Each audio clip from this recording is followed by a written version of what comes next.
When it comes to Medicare, it sometimes can be hard to understand what kind of care you have, and it could be you could be missing out on health care you need. And here to help us is the AZ Medicare guy, Don Rice. Don, how are you? I'm doing great, Brad. Thanks for having me today. Good. Okay, let's sit and talk about this because I was telling about my mother, and you're telling about, of course, your job is to help people get Medicare and also understand it because it is so confusing for people, especially as they reach that age to receive Medicare.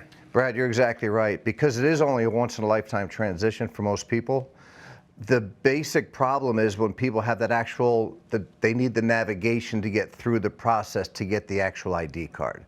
And depending on their unique personal scenarios, they vary. So everyone has their own unique situation, and that's why they need professional help so they get guided through and get their cards promptly and correctly to avoid any penalties. Let's talk about what you take them through because it, again, as we just said, it's very confusing. Some people at that age don't know the technology. They're moving a lot of stuff to apps and different things, and it can be kind of scary, can't it? It's very scary, and it could be overwhelming as well with the technology, like you said. So what I try to focus on is I try to make contact or have the people open up conversation 90 to 120 days prior to the effective date of their Medicare A and B ID card, because that gives us time to assess what they need or what they have to do to get the ID card. And again, depending on the scenario, if they're coming off of group employer benefits, there's additional documentation they have to get from HR that has to go to Social Security. If they're collecting Social Security income, they're automatically enrolled. But if they're not collecting Social Security, they have to apply. Then right now with COVID, the Social Security offices are closed. It really is overwhelming and can be a challenge. Okay, so when you apply for Medicare, is it just a one-time or do you continue to have to apply? Again, depending on the scenario. So some people, if they're on employer group health benefits and they turn 65, they can go and opt in for their Medicare Part A, which is their hospitalization, and there's no cost for that. That makes it simpler for when they do retire and come off the group plan, they only have to process the Part B effective date because since their Medicare ID number is already issued, now it's just a matter of getting the confirmation date. Okay, and so that's why some people get confused because it's kind of interesting. They send these reminders out and it confuses people because it's like, well, I thought I was signed up completely. I don't need to do this.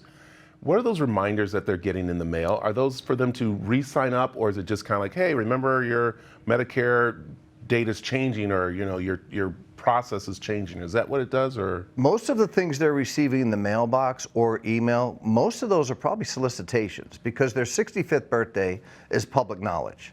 So they get bombarded with phone calls and mail and things of that nature, which makes it even more overwhelming and confusing for the folks.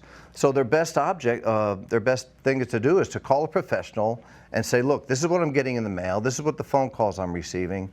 What do I need to do, or who should I talk to? Yeah, and that's what's so important, especially because this is your health care, and that you might think you're getting scanned.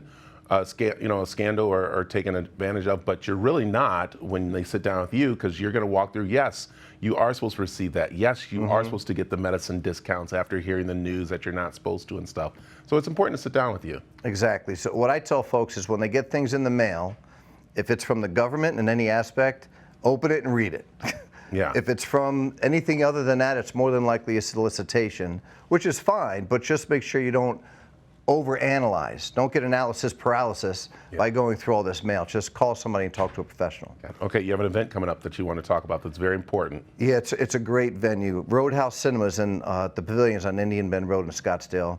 The second Thursday of every month at 2 o'clock, I do Medicare in a movie. So we bring people in. I made the big screen, Brad. I made the big screen besides today. Fun. So we do a seminar. The PowerPoint's up on the big screen. And it's a Medicare 101, so it's a general overview of A, B, C, D, and how Medicare works, and then what options they could go into it once they're on Medicare A and B. Yeah. And then they kick back, watch a movie, and have a soft drink and a popcorn, so it's a lot of fun. That is great. That's a great idea right there. So Medicare and a date. I love it. And now you're getting all the information, you know what's going on in the seminar, and so it's really nice. And it's a great venue. I mean, it's a great venue, Roadhouse. I've been working with them for a long time. We love them, so they've been great too. And I like is that because it's up on a big screen now instead of someone trying to figure out a little screen. So. And in that demographic, sometimes vision could be an issue, so the PowerPoint It's up there. I like it. All right, Don, tell them where they can find out more information about, of course, the seminars and about getting hold of the AZ Medical Care. There's a couple things. If you go to my website, AzMedicareGuy.com, they can opt in for my newsletter, and my newsletter keeps them updated on a lot of information. Also on the website, there's resources from Social Security, there's videos from CMS, which is the Centers for Medicare and Medicaid Services. So it's a great resource to get general information from. My phone number's on there, 480-551-7303. The email address, donrice@azmedicareguy.com. There you go. Feel free to call. Any questions whatsoever, if you're overwhelmed with mail, phone calls, whatever it is, just give me a call, see if I can help. Perfect. And of course, it's not just those who are receiving Medicare, it's also if you have a family member. So it's nice to get the information to help them out. So thank you, Don, for joining us. Brad, thank you so much. All right, we got more mix right after this.